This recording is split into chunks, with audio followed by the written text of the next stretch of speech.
திருச்சிற்றம்பலம். அரரணமா பார்வதிபதையே. தென்னாடுடைய சிவனையே போற்றி, எந்நாட்டவர்க்கும் இறைவா போற்றி, ஏகம்பத்துறை எந்தாய் போற்றி, பாகம் பெண்ணூர் ஆனாய் போற்றி, அண்ணாமலை மன்னா போற்றி, கண்ணார மதகடலை போற்றி, காவாய் கனக திரளையை போற்றி, கைலை மலையானியே போற்றி போற்றி.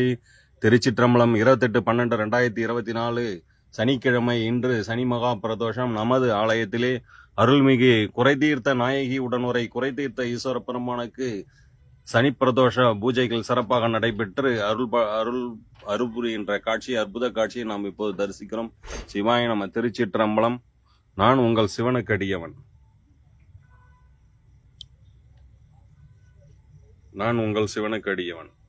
YouTube channel, Facebook, Instagram, ShareChat அனைத்து முகநூல் பக்கத்திலும் சிவனுக்கடியவன் என்று சிவபெருமானை முன்னெடுத்து நாம் இந்த பதிவை செய்கின்றோம். சிவாய நம. திருச்சிற்றம்பலம். அந்த சிவபெருமானை நமக்கு துணை நின்று நமது யூடியூப் சேனலை வழிநடத்த சிவபெருமானை முன்னின்று நடத்த வேண்டும். சிவாய நம. திருச்சிற்றம்பலம். இன்று சனி மகா பிரதோஷம். இன்றைய நன்னாளில் நாம் ஒரு பெருமானை வீடியோ பதிவு செய்கின்றோம். திருச்சிற்றம்பலம். பூசலா நாயனார் சிவபெருமானுக்கு தனது இதயத்தில் கோயில் கட்டிய நாயன்மார். பூசலார் நாயனார் சென்னை நகருக்கு அருகில் உள்ள தொண்டைநாடு என்னும் பகுதியில் உள்ள திருநின்ற ஊர் என்னும் ஊரில் வேத ஞானம் மிக்க மக்கள் வாழும் ஊரில் பிறந்தார். அந்த ஊரின் வேத சங்கீத மரபில் பிறந்தவர். வேதங்களை கற்று அதன் ஞானத்தில் சிறந்து விளங்கினார். ஒழுக்கமான பக்தனாக வாழ்ந்த அவர் உணர்ச்சியின் மூலம் உள்ளே நுழைபவரிடம் மனதின் அனைத்து உணர்வையும் வைத்து அந்த முக்கண்ணன் மீது மிகுந்த அன்பை வளர்த்தார். கருநீல தொண்டை உடையவர்களை மட்டுமே சார்ந்து பக்தர்களுக்கு தேவையான சேவைகளை செய்வது அவருடைய கொள்கையாக இருந்தது. பக்தர்களின் தேவைக்கு முடிந்தவரை சேவை செய்தார். அவர் அந்த இடத்தில் ஒரு சிவலிங்கத்தை வணங்கி கொண்டிருந்தார்.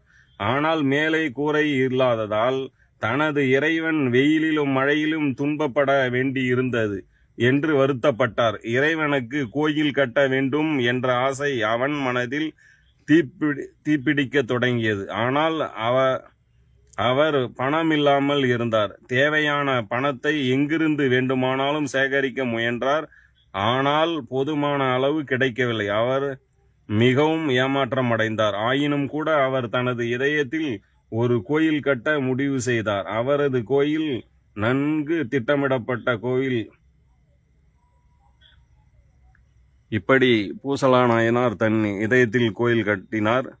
புகழ்பெற்ற சிவபக்தர் பூசலா நாயனார் கோயில் தோன்றுவதற்கு கருவியாக சிவபெருமானுடன் கருவறையில் இடம் பெற்றுள்ளார் என்பது குறிப்பிடத்தக்கது. பூசலார் எப்பொழுதும் சிவபெருமானை தன் இதயத்தில் வைத்து வழிபட்டு கற்பனையில் கோயில் எழுப்பியதால் இதய கோளாறுகளால் அவதியுறும் பலர் இங்குள்ள இறைவனை வேண்டி கொள்கின்றனர். சென்னை, காஞ்சிபுரம் மற்றும் திருவள்ளூர் உள்ள பிரபல இருத நோய் நிபுணர்கள் தங்கள் நோயாளிகளை காப்பாற்ற இறைவனை வேண்டி இந்த கோயிலுக்கு வருகிறார்கள்.